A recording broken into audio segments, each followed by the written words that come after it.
सेवा के बिना नहीं हो सकते। मुझे ये जो कुछ किया इस तो बर्दाश्त है, पर आप हमारे पास नहीं, आपकी सेवा नहीं, और जीवन भर कुल परंपरा से आपकी सेवा होती, नाथ ये मुझसे बर्दाश्त नहीं। विकल होकर के रोए, तू वही गल बहिया दिए प्रिया प्रीतम, जेल में ही प्रकट हो गए, निहाल कर दिया। आगे जो बड़ा चरित्र है, हम ये बताना चाहते हैं कि देखने में तो हमें लगा कि देखो ऐसे महान भक्त के जीवन में कैसी परिस्थिति आई, पर परिणाम देखकर हम ये कह सकते हैं कि ये फल वृत्ति आई, पूरे जीवन के भजन का फल कि सच्चिदानंद प्रभु का साक्षात दर्शन, साक्षात ऐसी महान स्थिति आगे उनकी वर्णन है। क्या कह रहे कि अब प्रभु ने क्या देखा कि इसे ना संपत्ति के हरण का दुख है और ना इसे किसी सम्मान नष्ट का, पूरे जीवन भर सम्मानित रहे, गांव के सब भगत जी हैं, सब मिटिया मेट हो गए, इस बात का कोई दुख नहीं, केवल मेरी सेवा का सुख।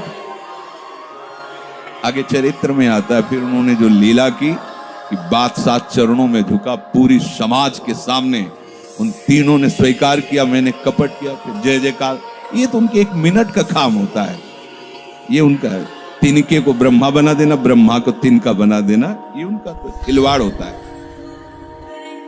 इसलिए कभी विश्वास कम मत करना, क्योंकि ऐसी परिस्थिति आ सकती है कि आपको लगेगा कि अगर भगवान होता, मान लो वहीं थोड़ा सा नकारात्मक सोच कर ली जाए कि ऐसा क्या, जीवन भर आपसे प्यार करके भजन, इतनी भारी बेइज्जती, ऐसा ऐसा।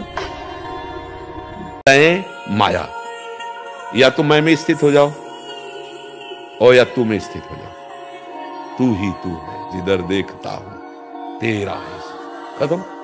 अब यहां मैं तू में फंसे हुए दो है ना, मैं तू, इसी को दुनिया, इसी को दुविधा, यही द्वंद्व पैदा करती, इसलिए कोई अनुभव नहीं होता। लड़ाई झगड़ा होता है, मेरा संप्रदाय, मेरी झगड़ा, मेरा कुछ नहीं।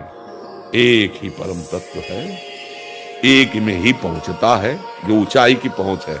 अब वही रसोया परमानंद एक एव द्विधा सदा, श्री राधा कृष्ण रूपाभ्याम तस्यै तस्मै नमो नमः। आराध्य देव हमारे 2 रूप में खेल रहे हैं, प्रिया और प्रीतम। कौन? वही एक ही रस, एक ही परम तत्व, जिसे वेद कहते हैं रसो वैसा, रसम ह्यम लब्ध्वा आनंदी भवतु। वही रस ही की मूर्ति दो, ये रसिक लाडली लाल। मुझे केवल कर्तव्य कर्म करना है, बस मैं भगवत मार्ग का पथिक हूं, उपासक हूं, मुझे वही करना है जो मेरे शास्त्र और गुरुदेव कहते हैं। अगर बुद्धि प्रभु में स्थित नहीं है, भोगों में स्थित है, तो ये निश्चय ही नहीं कर सकता, नहीं कर सकता। सब देखने को मिलता है। मन और इंद्रियों का संयम करना उपासक का मुख्य कर्तव्य होता है, और यह होता है भजन से। भजन से विवेक पूर्ण बुद्धि मन और इंद्रियों को गलत मार्ग में जाने से रोकती है। जिसका मन और इंद्रियां संयमित नहीं है, वो असंयमी पुरुष कभी मेरी प्राप्ति की भावना ही नहीं कर सकता। नास्ति बुद्धि युक्तस्य न चायुक्तस्य भावना, नहीं कर सकता।